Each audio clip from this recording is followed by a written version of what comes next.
live and online.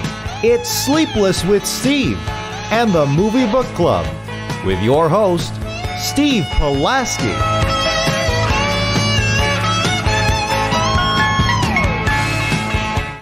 Back and better than ever, live and in living color, Sleepless with Steve, live on YouTube on the final day of May. Good to be with you wherever you may be, however you may be listening. I made this a real talking point almost inadvertently on my show this morning. I opened my morning show with it on the radio with it, and I have to ask you guys an opinion. It happens every year. We know it happens, but I don't care how many times I write it down or look at it. May 31st does not look like a real day. It doesn't. I don't know what it is. It's like August 31st. It doesn't look like a real day. It almost is like a Mandela effect. I swear when I was growing up, May only had 30 days. May 31st just doesn't, like, look at the bottom of your computer right now. Doesn't friggin' look right. I don't care what anybody says. So I've been wrestling with that little existential crisis over here. You know, I can only relate it to like December 29th and December 30th, those useless days between Christmas Day and New Year's Eve, those useless days. You don't know what to do with yourself. You know, the worst days to start a workout routine. But anyway, you're live and in living color tonight. We are not reviewing The Little Mermaid. I was sad to see that made money. I was sad to see that did pretty well this weekend. But we're not touching that one. We're reviewing The Machine, the new Burt Kreischer movie, for a couple reasons I'll get into. I put this on the schedule, I think, immediately while watching the trailer in the theater. I put this on the schedule. And it's not because I'm a diehard Burt Kreischer fan. That's not the reason. I like Kreischer, but that's not the reason. I'll get into more of that in a few minutes. And then we're going to update you. Nothing huge, no real huge news when it comes to movies in general, but I figured it was a good time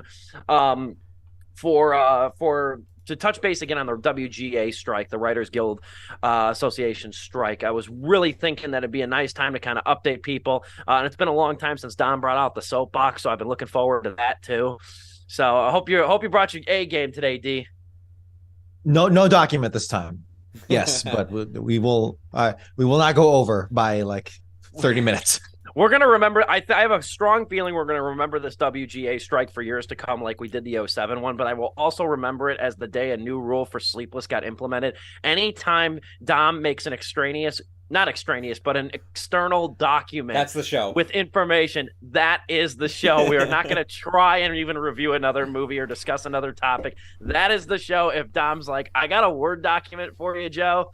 We learned that the hard way a couple weeks ago, but we will update it because it's now been a month now, or at least four weeks, for the writer's strike. So almost quietly, if you haven't been involved or, really keeping tabs on it. But we'll dive into that here coming up in just a little bit after our review of The Machine. First things first, Dom, how are you today? Doing well. This was a good, busy, not very restful Memorial Day weekend, but that's okay. That's okay. I'm still young, so use it while I got it. And I got to see a lot of friends, even just yesterday, and got to hang out with some good people and just enjoy this city. I'm hoping to my best man, Jake, he moved out to Brookfield, which is, a lot closer to the city. And, I'm just thinking not anytime soon. I'm going to be in Bolingbrook for a while, but I'm thinking, man, I definitely want to see if I can get closer to the city and just see all the interesting things it has to offer. Because for the longest time, especially growing up in the suburbs, it was more like a theme park. As I'm growing older, it's like, oh, okay, hey, Chicago, a little important, just a little bit. So we'll see what happens. But that's all long term. For now, I got a podcast, and it's with these guys. I love it. Joe, how are you? I'm doing all right. Memorial Day for me, the whole weekend. I did get to relax. I made it like mandatory. I was like, I'm knocking out all my homework assignments Monday through Friday because I want Saturday, Sunday, and Monday just for me to relax. And I got to, which was really nice. I went to go see 2 movies over the weekend. I almost made it 3, but like I honestly was like, I just need some me time. I saw The Machine, obviously, because we're reviewing it. And then Sunday morning at 10 a.m., I went to go see The Little Mermaid. Which, I know we're not reviewing it. For me, it's one of the better live-action remakes that Disney has put out, but I haven't been that crazy about most of them. So it's like, Yeah, it's one of the better ones, but it's still okay at best. Like, I think the only ones I've really enjoyed have been The Jungle Book and maybe Cruella, and that's about it. I really have to look at the list of like live action remakes because that's the other thing. A lot of them are just forgettable. I forget like some of them even got remade. Um, but Yeah, yeah, remember Mulan? Remember Mulan? you know what, dude? Honestly, I don't want to. I forgot about Mulan, and I think even when we reviewed it on the show, I was a lot more like forgiving of it of the three of us, and yet I forgot all about it. Like literally, as my friends and I were talking about the Little Mermaid, they were like, "Well, at least it was better than the Mulan one." I'm like, "Oh shit, that's right. Mulan got remade into a live action movie." There's so many that are just irrelevant. Mulan, Dumbo, even the like. I Oh almost my feel god, Dumbo! Dumbo, the Tim Burton movie. Remember that? I saw that in a theater. I have the ticket stub to prove it. Shit. Dumbo. There was Oh, what the hell was the other one? See, this is the worst one easily was The Lion King. Yeah, that was the worst. Yeah. That was the worst one. Aladdin, I didn't time. watch. I didn't watch Aladdin, which I heard people say was one of the better ones. Aladdin is actually one of the better ones. Yeah. Yeah, and we're gonna get more of them now. I was quietly hoping The Little Mermaid was gonna underperform, so this would hopefully put an end to this shit, and that's why I didn't see it. I was quietly protesting it, and that worked out really well. That went over like a wet fart in church. Well, I mean, the best parts about the movie is Haley Bailey. She does a phenomenal job. I'll give her that. Her vocals are great. McCarthy as Ursula was probably the biggest surprise. She's actually more reserved, and she actually does it really good. She's not like falling over or anything like the typical thing, which I didn't think they were going to do with Ursula, but it was just really nice to see McCarthy actually play a character. And fucking surprisingly, I didn't even know he was casted as the King Triton. Javier Bardem. He was really good. He was okay. He's King Triton, and he actually like he plays like a much more quieter King Triton, but like he still has like that anger to him, even with his like very monotone voice. Like, you know, and it was just like, oh, this is actually like a really cool performance. It's just, dude, every character that was enhanced due to animation, like Sebastian the Crab, Flounder the Fish, and Scuttle, it looked gross. They look gross. Like Sebastian the Crab is. I didn't see it, but I saw pictures. Sebastian the Crab is probably the best looking one, but everybody else. Anyway, he's the best looking one. Yeah, oh my god! If I keep going, it'll be a review for the fucking Little Mermaid. So I'm just gonna leave it there. I had a good relaxing weekend, but now it's time to get back to the grind. The last thing I'll say, though, even though I'm not seeing The Little Mermaid, I do look forward to seeing Halle Bailey, which, my God, you want to talk about a name that is so close to another big actress over here. It's going to be, like, tough parents to knew say what they it. were doing. I have to, like, think about it when I say it. But, like, Halle Bailey, I'm looking forward to seeing her in The Color Purple later this year. I got high hopes for that one, that Color Purple, which is not directed by Spielberg. It's going to have the same problem that Candyman did, because Spielberg and Oprah are producing it. Mm-hmm. They're not directing it, and it's going to be like the biggest pain in the ass to like correct people on it. It's Blitz Bazawule who's directing it, but it's gonna be the same problem as Candyman. But anyway, then he had to cost a problem. We could finally give it a name. Or that guy who directed Nightmare Before Christmas that like made it a whole issue. He's like, yeah, Tim Burton could never do what I did or whatever. Yeah, that guy. Yeah, he got screwed. Anyway, we'll move into The Machine over here, the new Bert Kreischer film. This was really the weekend, and I didn't realize it until I actually literally sat down to see About My Father, which is the movie that is like testing the waters to see if Sebastian Maniscalco, the comedian, has a leading man potential in comedy, starring role potential. And this was the weekend for vanity projects from comedians. It really was. You had Maniscalco's About My Father, which was kind of a loose biographical story about his relationship with his late dad. And then you have The Machine with Bert Kreischer. This is Kreischer's sort of cinematic debut. And it's based off of roughly 13 to 15 minute bit that he's been doing for years in his stand-up comedy about, I say allegedly true, a story about him taking a trip to Russia in college. And essentially getting in with the Russian mob for a summer. It's a great bit. Great bit. I know he's got to hate telling the story by now, but it's a great bit. It's really funny. If you haven't seen Bert Kreischer, I got put on to Kreischer about 4 years ago by a coworker at the old radio station. And I like him. I think he's funny. I think his storytelling abilities are really good in his stand-up routines for more than just the machine. I think he's a good storyteller. And I think the fact that he's so loud and boisterous and shirtless all the time sometimes takes away from the fact that he is a good storyteller. And fun fact, I don't know if you two knew this. I had heard this before and I forgot about it, and I was reminded when I was writing The Machine. The movie National Lampoon's Van Wilder is based on his college experience. Yeah. Yes, because he was featured in an article on, was it what? Rolling Stone. Yeah, Rolling Stone. I found that out too while doing some background research. Yeah, he was featured in an article about like being the number one like the biggest partier at America's number one party school, and he was a graduate of Florida State. I could scarcely believe it, based on his entire persona. Tell me about it. Like, I say the first thing though with like Kreischer is that I don't know if you guys are familiar with Tucker Max, the comedian. He's not really a stand-up comic, but he was more of an author, and his most famous work is a book called "I Hope They Serve Beer in Hell," which they did make into a movie, and he also wrote a book called "Assholes Finish First." He's credited with kind of starting the genre known as frat-tire, which is like it's all written by men predominantly, and it's like drunken frat party stories from like kids of the 90s, like college kids of the 90s, where Tucker Max's like brand of like this frat tire was like more of a glorification of asshole and rape culture.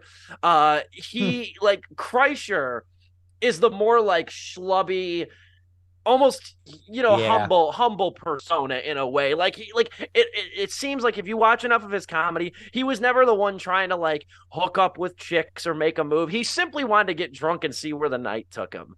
And that's kind of the personality you get. That's why I like Kreischer. I find him pretty amiable.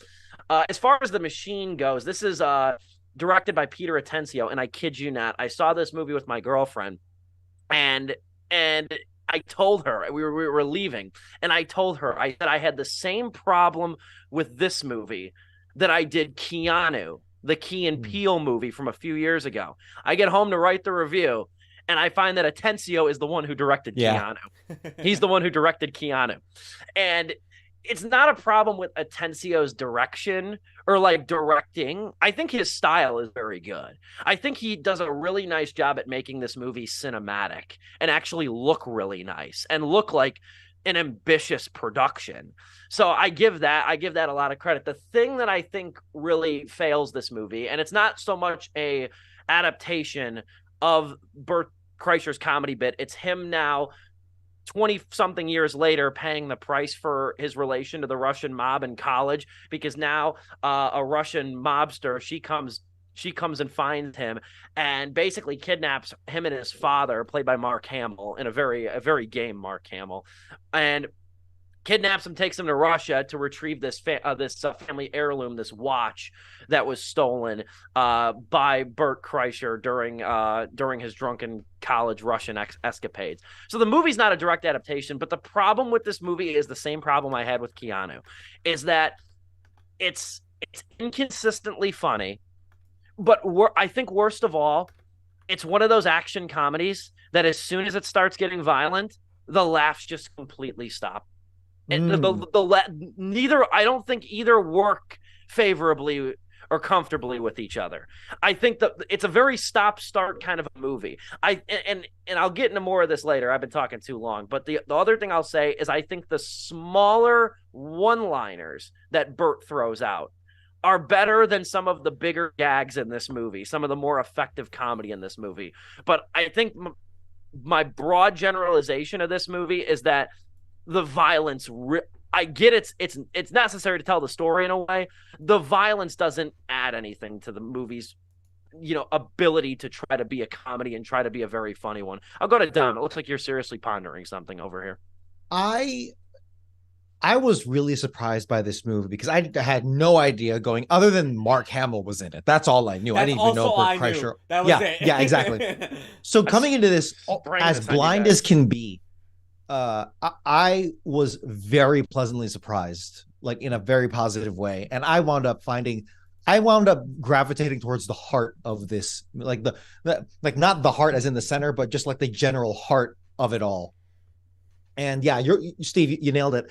Kreischer is the type of party frat kind of drinking comedian that's not really that toxic, or at least not, immediately toxic. Obviously, it can get there, and they actually they leverage that for some emotional leverage in the movie. But Kreischer is just a very very lovable dude on the screen and a very familiar voice. I looked up his filmography and other stuff he's done. Apparently, I've never seen anything else by him, which is just a couple of, several comedy specials and then like podcasts. And that's about maybe a couple appearances, but he sounds like he could be a voice actor for something. I don't know. Anyway, just as like a side character, but that's beside the point. This movie had a surprising amount of heart for what is essentially just an elongated comedy bit, like what 15-minute comedy bit that I watched it after the movie, so obviously it's not going to be as effective, but it was an okay bit. It's a bit that, at least having seen it in the way I did, it would be really funny if I was like at a bar with someone, or if someone was like at home and we were at like a small party and he was telling me that story. On a stage, I don't know so much. Although the fact that he's shirtless, that's like his thing. I think that's funny. But yeah, this movie had a lot of actually impressive action sequences and a lot of impressive cinematography, and like even like the typeface they were doing. Now, I'll be the first to admit, anytime a movie like really plays with its subtitles or its text in like really cool ways, it's like a 5-year-old watching fireworks. I'll always be like impressed by that, unfairly so, to like proper criticism. It wasn't as bad as Cherry, I'll give it that. Yeah, that is true. But it was just really surprising to me, and really a testament to my rule of trying really hard not to get hype or look too far into anything, which is the opposite of what I'm doing for Barbie. If Barbie does not hit for me, it's going to be probably almost entirely my fault. But regardless, yeah, dude, I do have a number of critiques, but for me, the thing that really stole the movie for me was it was Eva Babich, I think is how you say her name, the main Russian mobster. And apparently she's a Serbian I think like this is almost an entire Serbian cast for all the Russian people. I'm not sure why, but apparently they can't do much in Russia right now. But anyway, yeah, it's a really really good cast of people, and I'm gonna say my favorite. I think you guys already know who, he's my favorite too. I'm not. I'm gonna save that for later. But I'm gonna pass it. Maybe you can mention it, Joe. But I'm gonna pass it on to you. A lot of heart here, and it was actually surprisingly really entertaining for me. Okay, I don't know if we're talking about the same person, but we are. So, similar to Dom, I didn't know about anything regarding this movie. I didn't know who was in it other than Mark Hamill, because I saw Mark Hamill post it on Instagram, and I'm like, oh, Mark Hamill's in a movie. Maybe I'll check that out. And then you put it on the schedule. I said, I guess I'm checking it out. So that's about as far as I knew. I didn't see any trailers for this movie, surprisingly, despite how many times we go to the movies. This never played in front of any of the movies that we reviewed. Or any of the... I didn't see it. I saw it. I can remember once, the first time I saw it, because it's when I put it on the schedule, and that was it. That was it. Okay. I didn't see it, even like the movies I go see like on my own, like, that we're now reviewing, that I'm just going to see for my own pleasure. Sometimes pain. It's just like, I was so curious, like, why I wasn't like seeing this movie be promoted anywhere, and it's coming on Memorial Day, and I was like, okay, maybe because like they're trying to going up against the Little Mermaid might have like some things going on there when it comes to marketing. But then I was like, oh yeah, Sebastian also has a movie coming out on Memorial Day weekend, so like Steve was mentioning at the start. So for me, I didn't even know. I haven't even seen Bert's. I haven't seen many of Bert's stand-ups at all. I've seen clips. I've seen him with his shirt off of photos of that. So I know who he is. I just never really seen the guy. I think that might have given me a slight edge to liking this a bit more than you, Steve, because it was like I just kind of went in not knowing literally anything. I didn't know what the machine was. and I'm referring to the bit that he's been telling on stage and everything. So for me, I do kind of agree with you, Steve, where it's like, because I've seen Keanu, and I have the same problem with Keanu that I do with this movie. I just think this movie's just done a bit better. When it does get serious and the comedy just leaves the film and it becomes an action film, and just like Keanu, where the action at the climax of this movie goes on for a really long time, I was just like, shit, guys, we could have wrapped this up like 15 minutes ago, and maybe we had a tighter film, honestly. But that being said, I still had a lot of fun with it. The cinematography in this movie is actually really good, like Dom was saying. And when there is action on the screen, it is choreographed either really well or actually just really funny. Like, there's just the scene where he shoots a guy in the head, and what that leads to, he's like, I'm gonna shoot him in the leg, and where that goes, that had me laughing out loud in the theater. I do agree that a lot of the bits that do seem like they were set up through writing weren't as funny as just the times Bert and maybe even Mark Hamill were just shooting the shit with one another. Because the strongest part of this movie, and it all stems from the writing because it had source material to base it off of, is the flashback to the 90s with Jimmy Tatro. Jimmy Tatro! He is so damn good as young Bert. He is good. He is very good. Like, he is a YouTube hero for me. I just got done watching the stand-up special also right before we started this review. And as he's describing the story on stage, Bert that is, I'm imagining Jimmy as his younger self, and it's just like, fuck, man, he did such a good job playing him. That to me is the best part of the movie. Whenever it's in the 90s, oh my god, and you have Jimmy on screen, it's so damn good. Those transitions, they do like 5 or 6 transitions from present day to the past, and it's really impressive how they do. And it's classic, right? I don't think there's much digital stuff in there. It's really just, hey, hide behind here. I haven't seen behind the scenes, but it has to be just as simple as hide behind here. We're gonna change the filter, or not the filter, but like that's in post. But like, yeah, once Bert comes right off frame, we're going to trigger everything, and then everyone's going to come out and it's all 80s people, and it's like that classic, like just fun filmmaking like that I'm always a sucker for, and that they did it really well, like at least 5 times here. I agree with the points too about the production values of this thing. I think Atencio's direction's really good, and then you also have I'll butcher their name here. I'll butcher his name. Eagle Barreld. That's the cinematographer. He does great work too. He's a Danish guy. He does some really good work here too. And it's funny that juxtaposing this again, because I saw Sebastian Maniscalco's movie about my father. So juxtaposing it with this, because they're very similar movies. Maniscalco's had more acting experience than Kreischer, even though I don't think that's a problem. I think Kreischer does really. I think Kreischer's fine here. He does well. This is his first like real movie, right? Like yeah. Yeah, really almost anything short of a podcast. Yeah, that's true. Actually, yeah. He's also playing himself. True. Like he doesn't really have to stray. Like, and this is the thing. Like there's a trend here, a modern trend. I guess it's a trend kind of as old as time, but it's especially been heightened over the last year, less than a year. Like, it's these comedy movies, and I feel bad for people trying to make comedy movies these days too. Because as I said, I don't know if I said it during the show or after the show last week. I said one of the reasons I wanted to review The Machine is because we don't really review many comedies on this show anymore. We don't. Like, we reviewed a lot during the pandemic, but I felt like a lot were coming out on streaming services. You had The King of Staten Island, you had Coffee and Kareem. They were all of varying quality. Lovebirds, Palm Springs, they were all of varying qualities. There's some gems in there. They were all of varying quality, but there were still nonetheless comedies. Now you have the problem though, where like, and I just checked, both The Machine and About My Father made less than $5 million this weekend. Yeah. You have the problem now where, like, comedies just don't make money in theaters anymore. Easter Sunday with Joe Coy is another one of this, like, trend of movies of, like, trying to take a longtime veteran stand-up comedian, putting him in a movie that is loosely autobiographical to his life and seeing if he can have, like, leading man presence.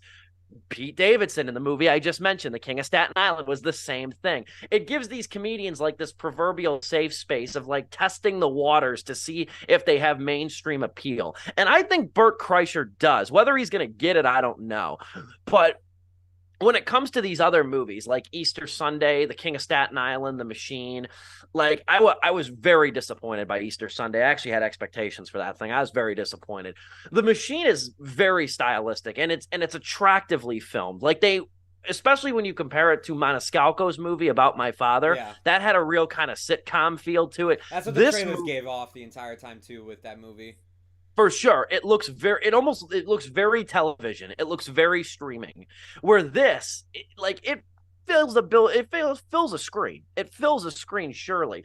I think the best comedy in this movie, truthfully, is, and it shouldn't be a surprise, he's a goddamn comedian, he's a stand-up comic, but the funniest parts of this movie, and I talked with Catherine afterwards, she agreed with me too, the funniest parts of this thing were Kreischer's like throwaway lines. I'll give you an example. Is in the beginning of early in the movie when he's throwing his daughter to the Sweet 16 party. And we were told very briefly for like a blink and you miss it second that the one woman is like a divorced friend of his wife, of Bert's wife, who's divorced. And he doesn't drink. He doesn't drink. There's no booze at the party. So he walks by her and she goes, "No booze," and he goes, "No husband," and just walks and keeps walking. And then there's at the end, no spoilers, there's at the end when his wife Leanne asks him where his father is when they're back in Florida.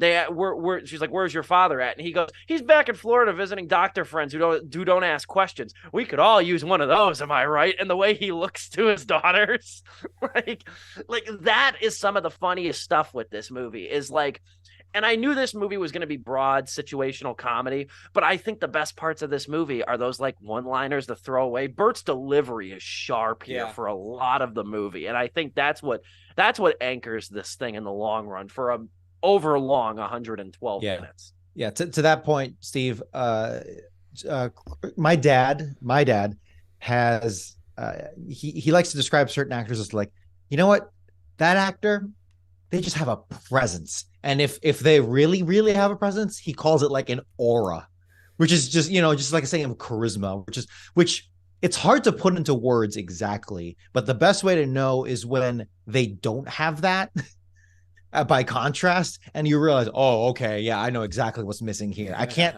articulate it, but I know it. Kreischer does have that very much in spades for many of the reasons Steve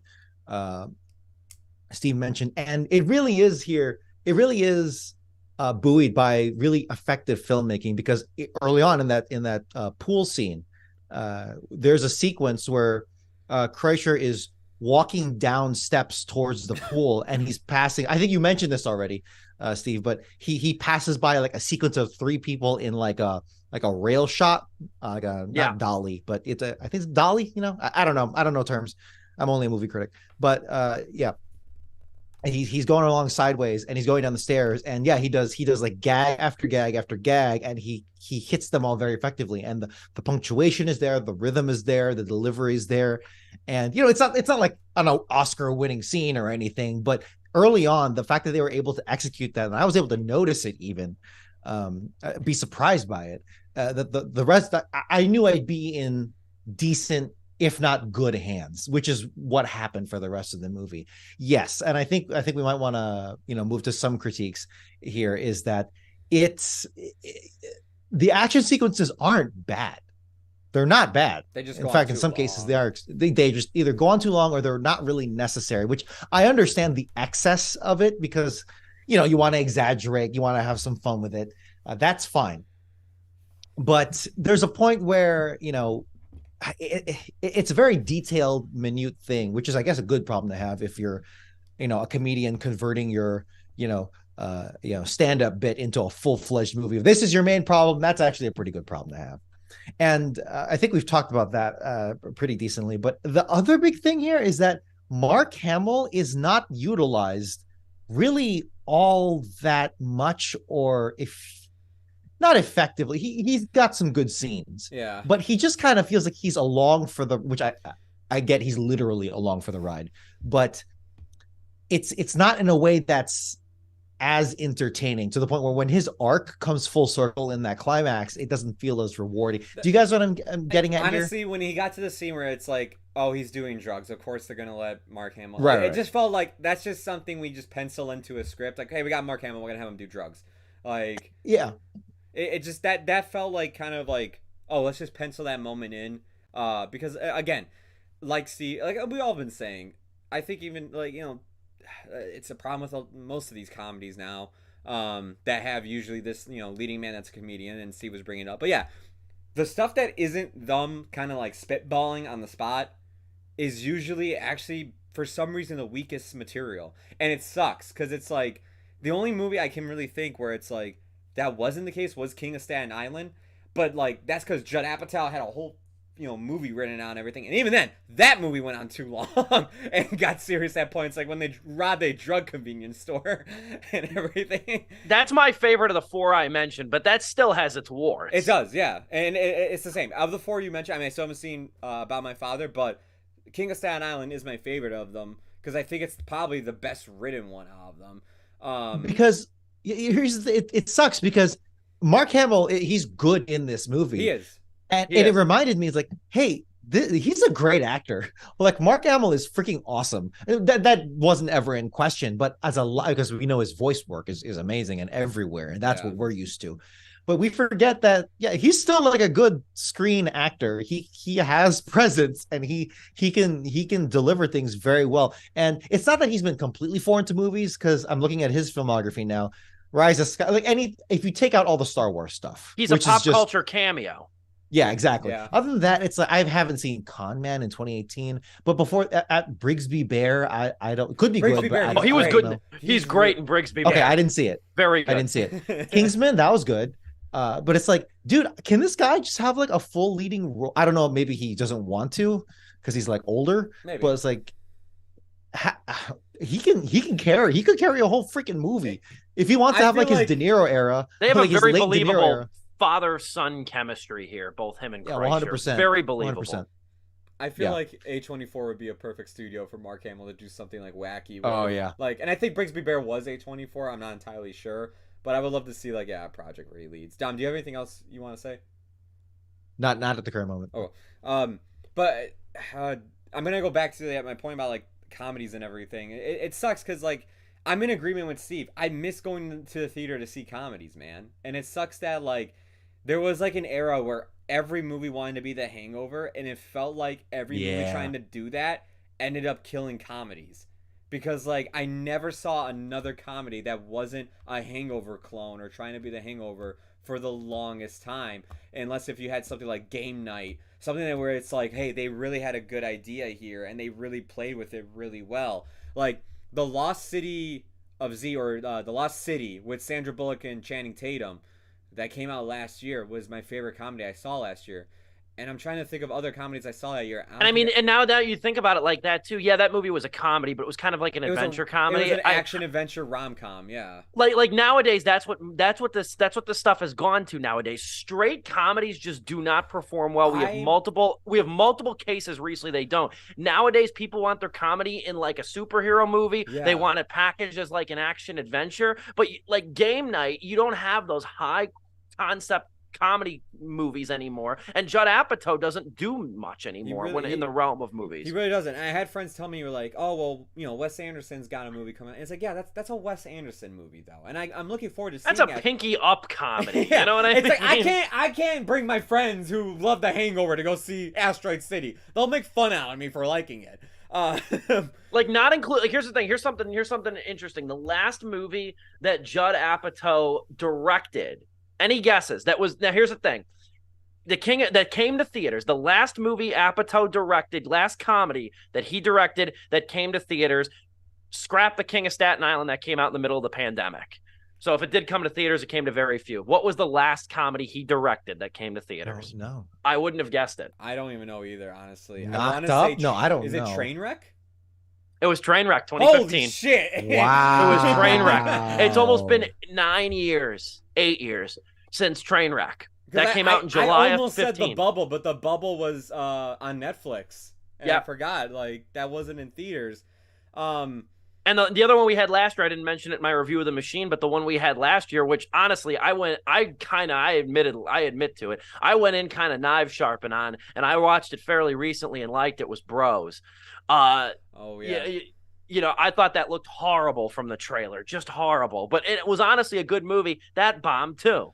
But you have like stuff like Renfield that like wasn't that good, honestly, and it bombed horribly too. I'm so curious to see, and I know I'm kind of diverting from The Machine, but we don't talk about comedies often on here. This is why I'm bringing it up. No, we don't. That's 60 why I wanted to seconds. review it. 60 seconds. And I know, we got 6 seconds. I'll wrap it up with this. I'm curious to see how Joyride and No Hard Feelings are going to perform at the box office, because I actually like both those trailers too.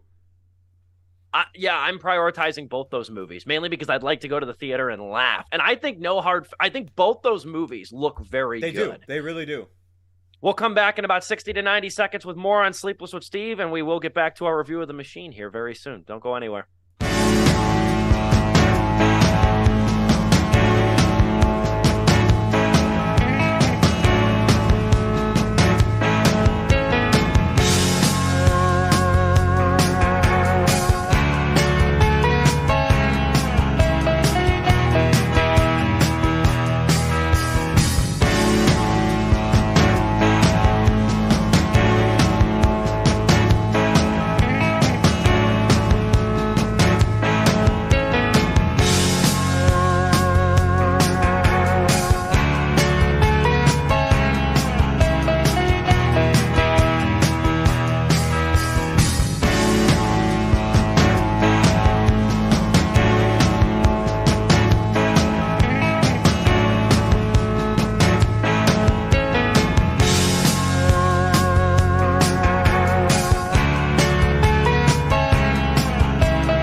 Back and better than ever, it is Sleepless with Steve live on YouTube. We were talking about The Machine, the Bert Kreischer movie in theaters, kind of diverged a little bit, which, I have no problem with, because we were talking about just the deficit of comedies in theaters nowadays too. And you know what I think it is? I don't think I've ever voiced this publicly, but I'm going to try to voice this publicly. You know what I also think an issue is without comedies in theaters now? They've become really a streaming thing. They have. They've become really, like, a lot of comedies have been relegated to streaming. And let me throw this out there really quick. This is not armchair like conservatism over here, but I just want to say this, though. It's something I think does have a point.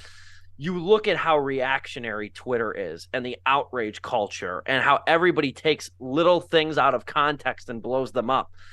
I think it scares off a lot of comedy writers. And I think that's why you see every comedian has a fucking podcast nowadays, because podcasts are a less regulated medium. You're not listening to, with the exception of Joe Rogan, because he's very mainstream popular, you're not listening to Bert Kreischer's podcast if you don't like Bert Kreischer. You're not going to waste your time with it. Yeah. So, like, that's how things like, I can't believe I'm going to say this. Like, that's why things like Come Down can exist. You know what I mean? You're right. That's exactly it. Yeah. The target demographic, it is so niche, and that fan base will eat it up. You don't really have to worry about the outrage machine coming after you like you do a mainstream movie that even is on Netflix. So I think a lot of comedy writers have pivoted to podcasting. It's not even just that, dude. Like, it's Well, actually, yeah. I mean, you said it. Outrage culture on Twitter. I mean, it comes from both sides. Like, because you mentioned that, and the first thing a person thinks is like, oh, people being very like liberal and everything. No, I mean, like, there's plenty of times that like like the opposite side, Republican, like supporters and everything, or very far or right wing conservatives, they can like cause a movie to just have like a whole controversy. Look what happened to fucking James Gunn because of a right wing person. He lost directing to Guardians 3. Now he got it back, of course, but for a period of time that wasn't going to be the case. Exactly. And I think too that consumer taste now, like every Marvel movie has most Marvel movies, unless we're talking Guardians 3, has some comedic elements to it. Exactly. Yeah. Some very, very prominent comedic elements. I guarantee you there's going to be some laughs in Across the Spider-Verse tomorrow. Yeah. So like, but that's just it though. That's why I wanted to review The Machine on the show, because I miss going to the theater to laugh. And I know I wasn't super successful with this choice, but I also miss talking about comedies with you guys on the show too. Like I miss it. Game Night, those movies, like they're great. They're fun to talk about and rehash.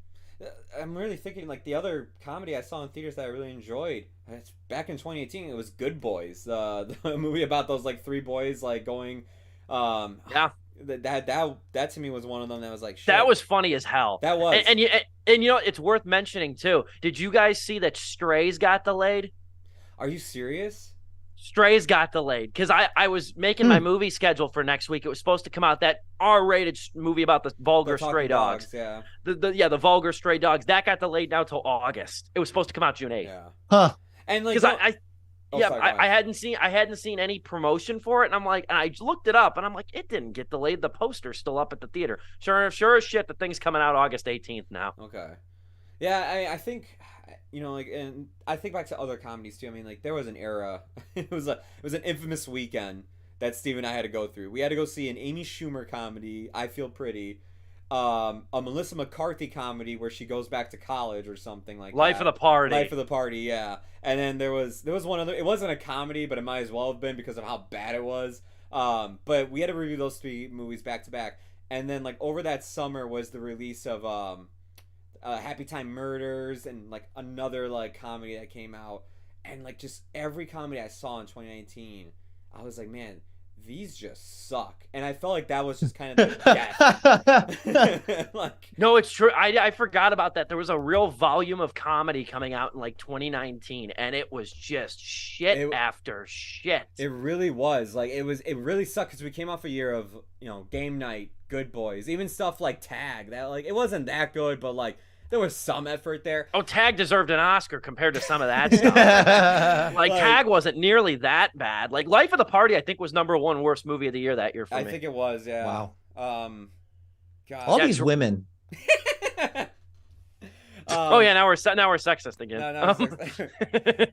At any rate, you want to parlay into closing thoughts with The Machine? Sure. I'll go Dom, Joe, and then myself. I'll wrap things up. Yeah. At the end of the day, there are some pretty big holes in like the cohesiveness of the story, and also just how long some of these action sequences last. But if you really zoom out and think that, yeah, this was a 15-minute bit in a comedy special, and they managed to stretch it into a full-length movie with impressive action sequences and, really thoughtful filmmaking, cinematography, etc., and some damn good performances from some really good actors. Again, shout out to Serbian actress Eva.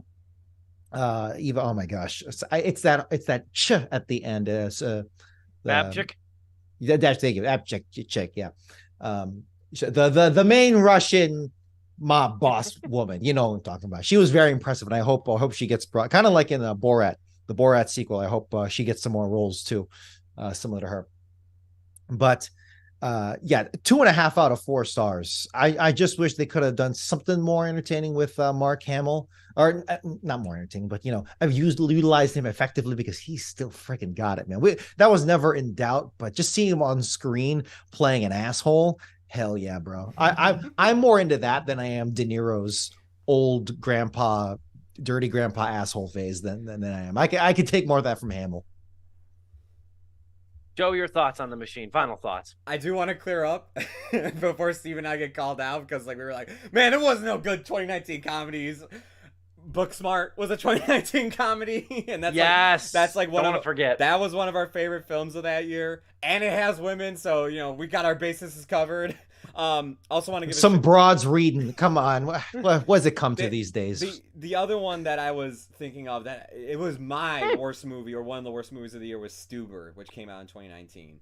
I didn't hate Stubert as much as you did, but Stubert wasn't great either. Jojo Rabbit's another, but again, that's kind of like taking like a really like unique spin on a comedy. That's a pinky up comedy. Yeah, I'm just going through. It's like, damn, man, like there was a lot of bad ones, but there was a few good ones in there. I want to give a shout out to them. Anyways, for me, it is also 2.5 out of 4 stars. I thought for the most part I enjoyed it. I think it overstays its welcome, like we've all said, and the writing and somebody in the audience pointed this out, and I wholeheartedly agree with it. When I kept referring to like the writing wasn't that good, I wasn't just talking about the jokes. It's also just like how the plot plays out, as well as like the character, like development that happens throughout the film. I know that's like stuff I'm not looking in a comedy, but it's just like this was almost like, it's like, man, if you actually would have put effort there, this would have been something. Like, because you had everything else going for you. Great cinematography, amazing transition work, like Dom was saying, and just solid performances all around. It's just like, damn, like, again, if you just punch up the writing a bit better in just all departments, it doesn't have to be amazing, but just overall good, this probably would have been, like, I think more successful at the box office, but also this probably would have been like an underrated hit as well. It's sad to see that it didn't do that good, because I would love for a comedy like this to do good, because at least it would show some more effort from comedy. It deserves to break even. Honestly, I agree with that. Like with the amount of like effort that goes into like this movie in terms of directing and everything and its style, I wish it would break even. But for me, it is 2.5 out of 3 stars. Out of 4, you mean? Out of 4. Sorry, not 3. The Machine is the first. And I Googled around a little bit because I had this in mind seeing it. The Machine, I think, might be the first movie based on a stand-up comedy bit. Since, do either of you remember or have either of you seen Bebe's Kids? I know what Bebe's Kids is, but I haven't seen it. It's a Robin Harris movie. It's a late Robin Harris. It's an animated movie from the 93, 92, somewhere around there. And it was a staple on BET. I watched it a lot growing up. It's a funny movie. It's based off of Robin Harris's bit about taking his girlfriend's kids to a theme park. Yeah. And Robin Harris, the sad part about it was Robin Harris died 2 years before the movie came out. Oh. Faison Love voices him in the movie. Don't they use his stand-up in the movie, though, too? They do use a stand-up in the movie because they had to pad that thing out because it was only like a 65-minute movie. They had to get it to like 78 with credits, so they used some of his stand-up. And that was part of my point that I was going to make, was that like being one of the very few movies that's based off a stand-up bit, at least Bebe's Kids ended in 72 minutes. But I think the 2 main problems I have with this movie, I think the film is staccato. I think it wildly swings from Bert being kind of a wise ass, which is funny, which is mostly, effectively funny, to then like impalements and beatdowns and shootouts and gunplay. And as soon as that happens, like Keanu, the movie loses its comedy. And then it becomes redundant, especially in the third act. It becomes really redundant. It's well made. It's not poorly shot. It's not poorly rendered. It's just redundant as hell. And that was my main complaint with this thing. On top of the fact, too, that I think the movie is its best when it's low-key in its comedy. But with a story like this, and Bert Kreischer as a personality, that's almost a moot complaint, given the personality, the boisterous guy that he is. I didn't dislike this movie, violently. I kind of appreciated it. I laughed with it at times. I still ultimately give it 2 out of 4 stars, though, because I had a little bit more expectations for it than I did About My Father, and I wound up giving that 2.5. I gave that a little bit of an edge, because also that movie got in and out in 85 minutes. And for the story of its caliber, I don't think it needed to go much longer than that, and I think The Machine probably could have been a tight 100 minutes, too. So it's 2 out of 4 stars for me. And I did put Joyride on our calendar. Joe mentioned that earlier. I put Joyride on our calendar earlier today, actually. So we're going to tackle that mid-July. Very much looking forward to that. I'm going to give Dom the floor. I feel like I've been talking too much. I need to shut up. I'm going to give Dom the floor on this one. We talked about doing this last week. but we pushed it to this week. I figured we'd give an update now on the writer's strike, the ongoing writer's strike, which is now in week 5. We're now in week 5 of this thing, and we're nowhere close to a resolution. We're nowhere close. And I feel like the reason that a lot of people aren't talking about it is that they're still far apart. They're still so far apart. There's been no sort of equitable middle ground here. But it is officially now the largest interruption to American television and film production since the COVID-19 pandemic. And it's the largest labor stoppage since the WGA strike in 2007, 2008. This is representing 11,500 writers as well. Strike began on May 2nd. Dom, you've had your finger on the pulse of this. I will admit, even more so than I have too. What have you been reading? What concerns you at least, or what sort of updates or context could you provide? There's a lot of important things to cover, but the most important thing is the fact that Imagine Dragons, I believe, has been hired by the Pinkertons. I think they're Pinkertons. I think they're strike breakers because they showed up on that picket line a few weeks ago and it was an event. Things happen, and God bless those strikers who are on that line, enduring the harsh conditions of Imagine. What did they even play? Did they play Radioactive? That's all I care about. They did acoustic versions of their songs, yeah. As a pop radio DJ, I am very tired of Enemy. I am very tired of Enemy. Imagine having a guitar on the front lines of one of the biggest labor strikes, most visible labor strikes. I'll get into that. But like, and you're not playing like union songs. You're not playing Solidarity Forever. You're not playing Which Side Are You On? You're playing your Imagine Dragons. Even if you're Imagine Dragons, you're still playing Imagine Dragons. Let's just get that out of the way there. Imagine Dragons makes me miss Maroon 5. Continue. They really do. I was kind of a Maroon 5 apologist for like the first 3 or 4 years. I'm like, Makes Me Wonder is a damn bop, man. And even moves like Jagger's decent. I can't believe I just heard. That's really good. You can steal that one. Imagine Dragons makes me miss Maroon 5, and then in 10 years we'll have some other band that'll make me miss Imagine Dragons. Carry on. I don't know how to follow that, man. I had a bit and you just made it a better bit. Okay. Really, Steve, you summed it up. We are in a deadlock, and the last writer strike lasted exactly 100 days. This writer strike may last for even longer, which is hard to believe, but and we'll see as the effects really start to pile on. But for the most part, it's looking pretty. I don't know, I want to say bad, but if you're a consumer of entertainment who wants nothing more than to, even though you should be concerned what's happening here, but if you're just wanting to have more entertainment brought to you, served onto you on a lovely platter, it's looking pretty bad for you because they are very much still far apart, and both sides really want to see how this lays out. Joe, you actually provided was it Steve or Joe who provided the article? But yeah, I did. It's a good article because that we're not going to show it, but the video that NBC4 in Los Angeles puts out actually sums up a lot of the main issues here too. Sans AI, but honestly, that's his own thing. But yeah, we are at a stage here where it's just wait and see. What we are, it's a matter of when the whole game of striking is how long can you go before someone blinks. But all eyes are well lubricated for the moment here. What makes this one really particularly, though, important is because this is a very visible strike. Anything in entertainment is a very, very, very visible strike because it's literally the things that we watch, the things we consume as a media.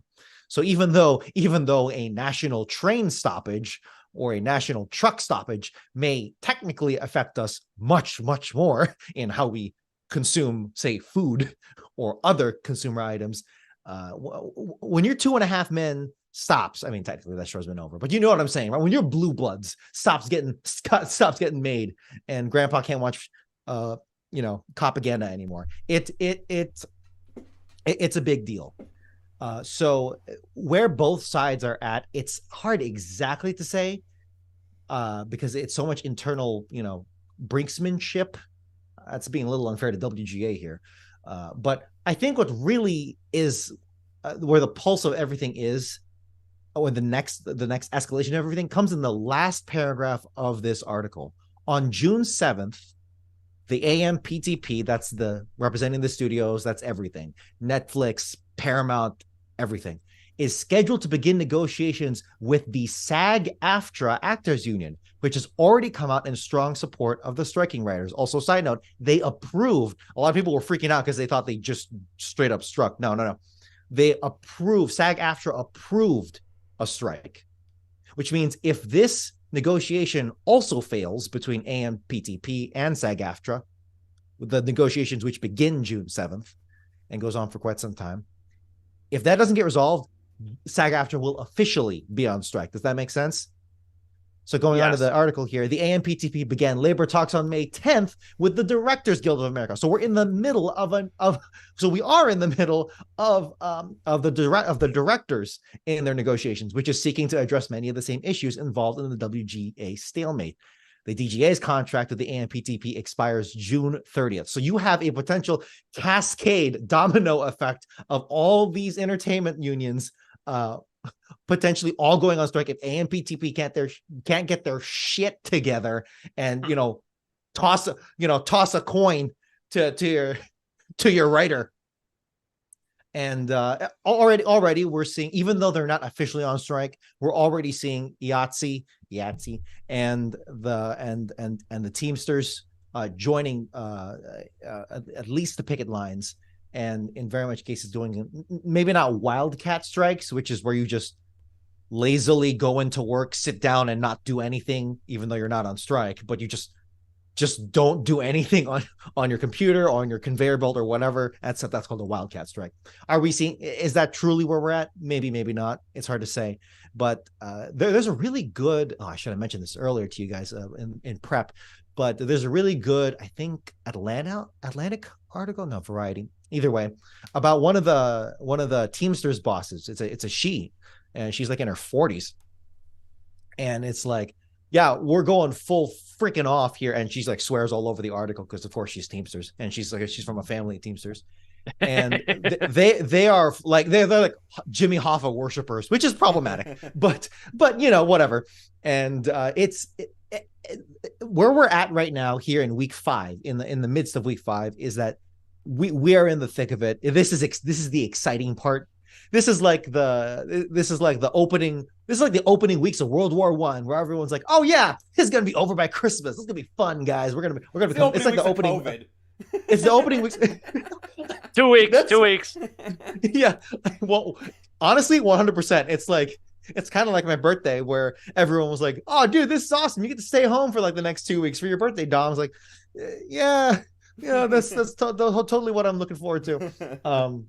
Yeah, that's really kind of it. And where we see, and I'll stop there because I could really go on for another couple hours on this. You guys know that, but it really is a matter of who's gonna blink first. That's literally every strike in the history of labor. Yeah. And but we are far away from that.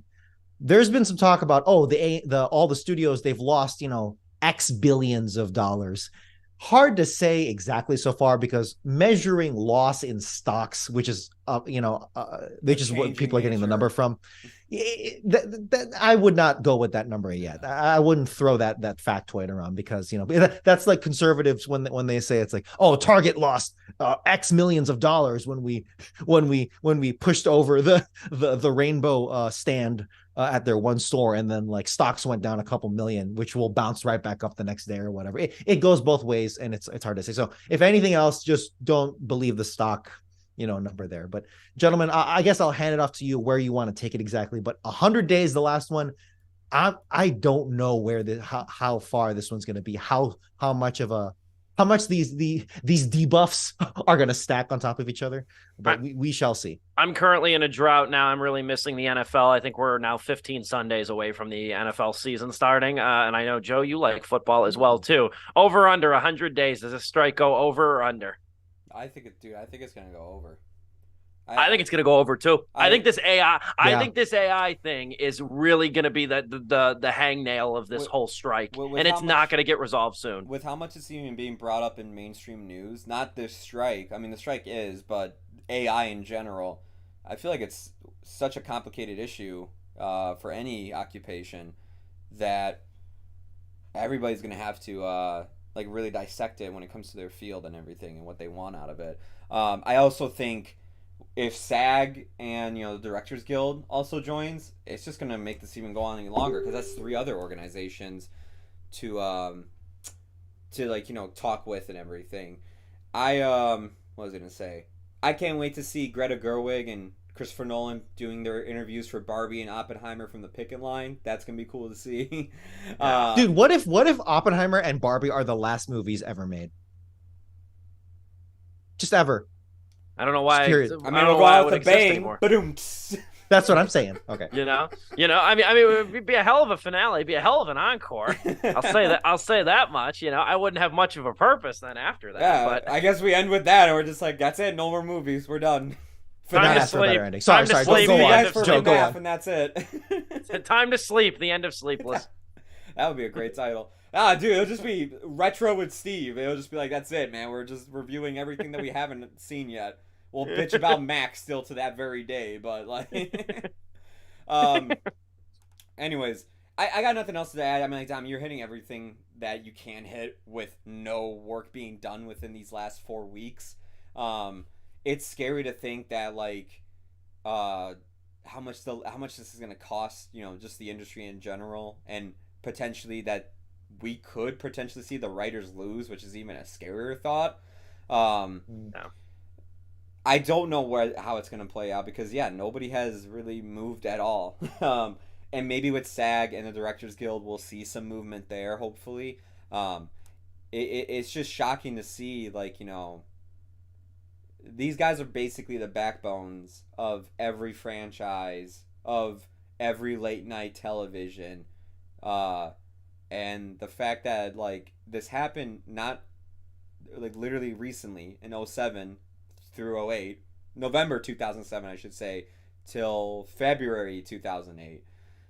And it's like, you wouldn't think this would happen, like, again after that strike. And they saw, like, how much it affected movies like Quantum of Solace, Revenge of the Fallen, Transformers Revenge of the Fallen, and stuff like that in late night television. You think it wouldn't happen again so soon, especially after COVID.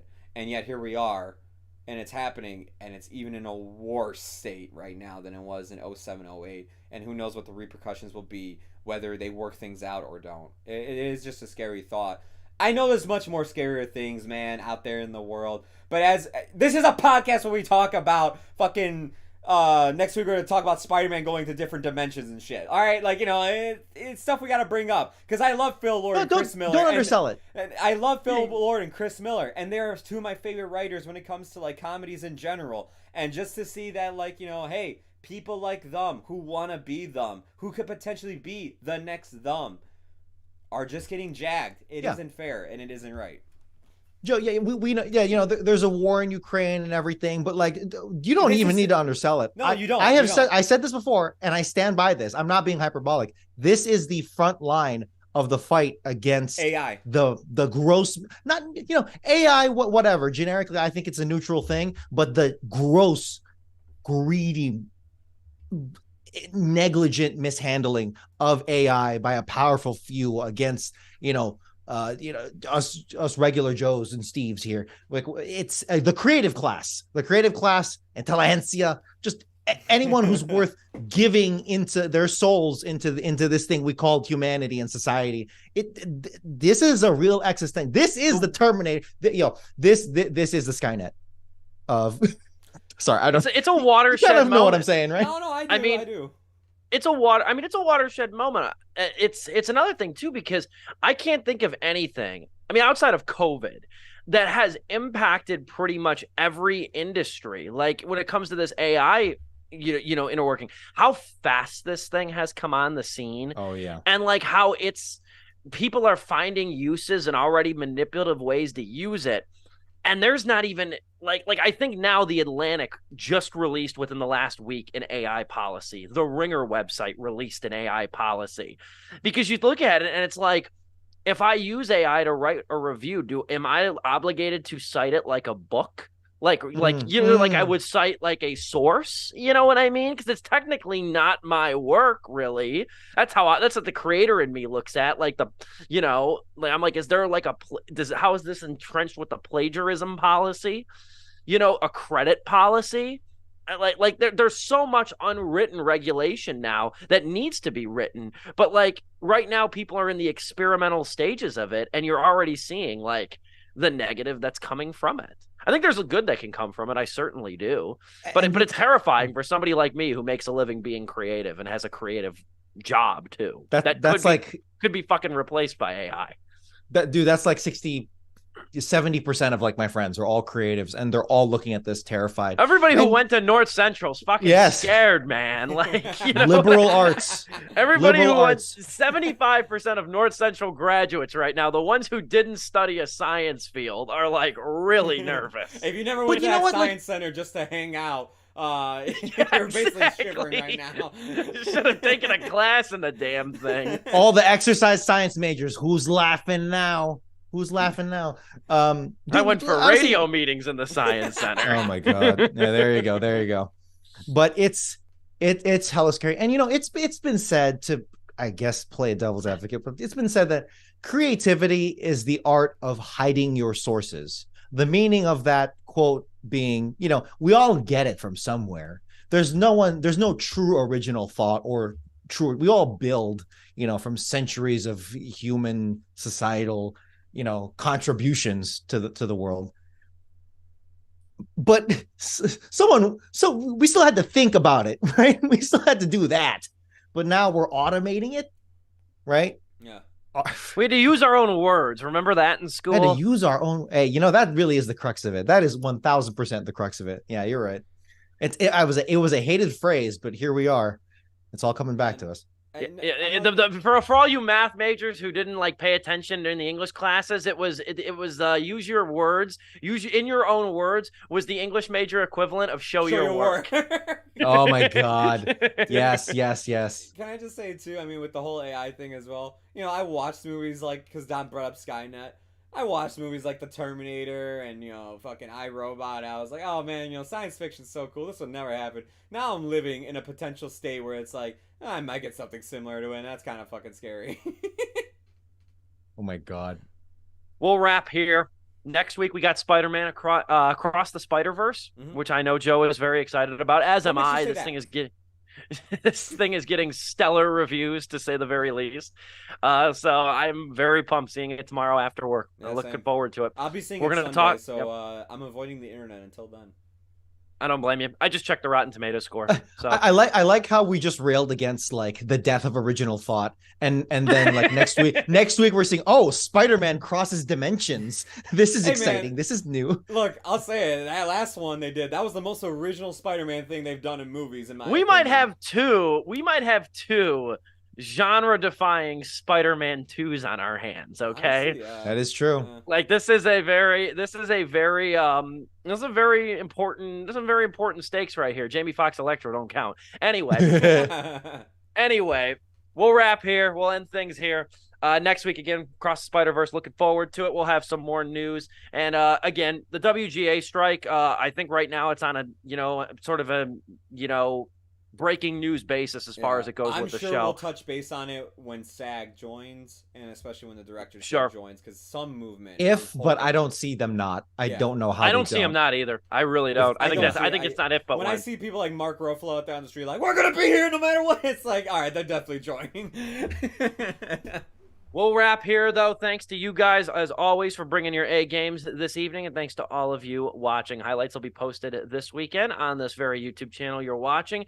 Until then, we'll see you next week, same time, same place, 6:30 Central Time. For Joe Viso, Dominic Guanzon, and yours truly, this has been Sleepless with Steve.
live and online. It's Sleepless with Steve and the Movie Book Club with your host, Steve Pulaski.